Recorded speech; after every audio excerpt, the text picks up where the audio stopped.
Have you ever heard a house whisper your name? I have. It wasn't loud, just a soft, chilling whisper. Blessing ... double quotes, that's my name. My name is Blessing, and I grew up in Benin Side. This story I'm about to tell you, it's not some Nollywood film. It happened to me, flesh and blood, during my NYSC year.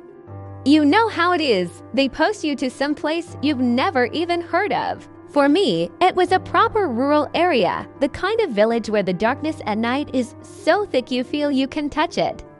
There was no light, no NEPA, no generator hums, and definitely no network to call for help. When I first got there, the local liaison, who was also the landlord of most properties, showed me this one empty house. It was a simple bungalow, mud walls, zinc roof. Nothing strange about it at first glance. But the landlord, a kind-faced old man with eyes that had seen too much, he told me something strange. He said, "My daughter, no tenant stays long in this house." He paused, looked at the ground, and then back at me. But nothing is wrong with it. I was young, maybe a bit naive, and just desperate for a place to lay my head. The rent was cheap, almost free. I should have listened to that warning. A cheap house in a village with no tenants. That's not a blessing, that's a red flag waving in your face. But I took the keys anyway. What could possibly go wrong in one small house? That first night, the real welcome began. I had just finished my gari and groundnut, lit my small kerosene lamp, and laid down on the thin mattress I'd spread on the floor. That's when I heard it, a knocking, but it wasn't on the door or the window. It was coming from inside the wall right beside my head. Knock ... knock ... Knock, a slow, deliberate rhythm. My first thought was, oh, it must be a rat. A big bush rat, maybe trapped in the mud wall. I hit the wall back, to scare it away. "Shoo, go away," I shouted. The knocking stopped. For a moment, there was silence, just the sound of crickets outside. I sighed, relieved, and closed my eyes again.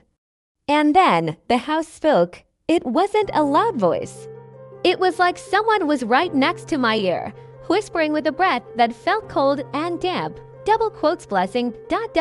double quotes it said my name, my name. How did anything in this village know my name? I had only arrived that afternoon. My body went rigid. I sat bolt upright on that mattress, my heart hammering against my ribs like it wanted to escape. I could feel every beat echoing in my ears, louder than the crickets outside. The flame in my lantern flickered, casting long, dancing shadows that looked like crooked fingers on the wall.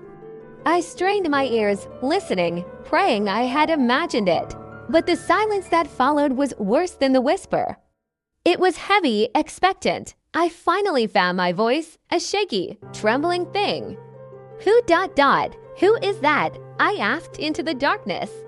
I was hoping for a human answer, maybe a prank by some village kids. What I got instead froze the blood in my veins. The same whispering voice replied. This time it felt like it was coming from the floor beneath me. "You are sleeping on me." On you? What does that even mean? I tried to scramble off the mattress, to run, to get out of that house, but my body refused to obey. It was like I was paralyzed, pinned to the spot by pure terror. My limbs were heavy, like they were made of stone. I could only sit there, my eyes wide, staring into the oppressive dark. Then, the unthinkable happened. The wall beside me, the very wall I thought had a rat inside, it started to move. It began to swell and contract, up and down, like a giant chest taking slow, deep breaths. The mud wall was breathing. I watched, mesmerized in horror, as the surface undulated in the faint lamplight. That's when the scream finally tore out of my throat. It wasn't a small yelp. It was a raw, primal scream of someone who has seen the impossible. I screamed and screamed, but the sound was swallowed by the house, by the night. It felt like no one would ever hear me. As if that wasn't enough, the floor suddenly turned ice cold. It was a damp, seeping cold that chilled me to the bone, like the house was flooding with freezing water. And then I saw them. Hands, pale, bony hands started pushing their way up from the earthen floor. They weren't just hands, they were skeletal, covered in dirt and decay, reaching out from the ground. One of them, cold and strong, wrapped its fingers around my ankle. The grip was like iron. I thrashed and kicked, but it wouldn't let go.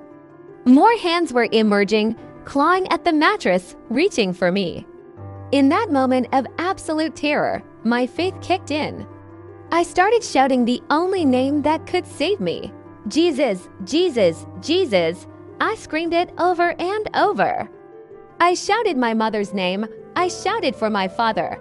I called on every ancestor I could think of. And then, just as suddenly as it had started, everything stopped. The hand on my ankle was gone. The wall was still. The floor was just dry earth again. The only sound was my own ragged breathing and the frantic pounding of my heart. I didn't move. I stayed sitting up, clutching my knees, staring into the darkness until the first gray light of dawn broke through the cracks in the window. The morning came as if nothing had happened. The birds were singing. The air was fresh. It was a beautiful, peaceful morning. But I knew what lay beneath that peace. I didn't even think. My body moved on autopilot. I packed my bag so fast, I probably left half my things behind. I didn't care. I grabbed my bag, ran out of that house, and didn't look back. I found the landlord sitting outside his own house, chewing on a stick. He saw the terror on my face, saw my packed bag, and he just nodded slowly. He didn't look surprised at all. I babbled, trying to explain the knocking, the whisper, the breathing wall, the hands.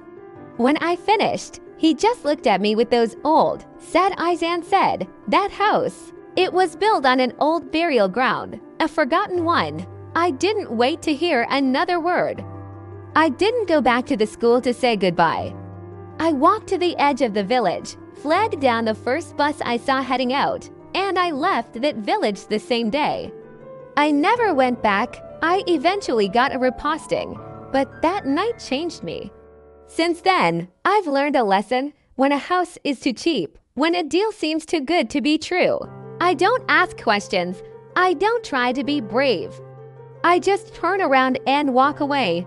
Some doors are best left unopened, and some grounds are best left undisturbed.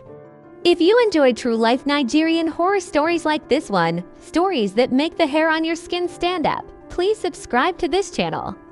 Like this video and share it with someone who loves a good scare. We have more night stories coming your way, and trust me when I say this. Some of them are very, very close to home. Thanks for listening. Stay safe.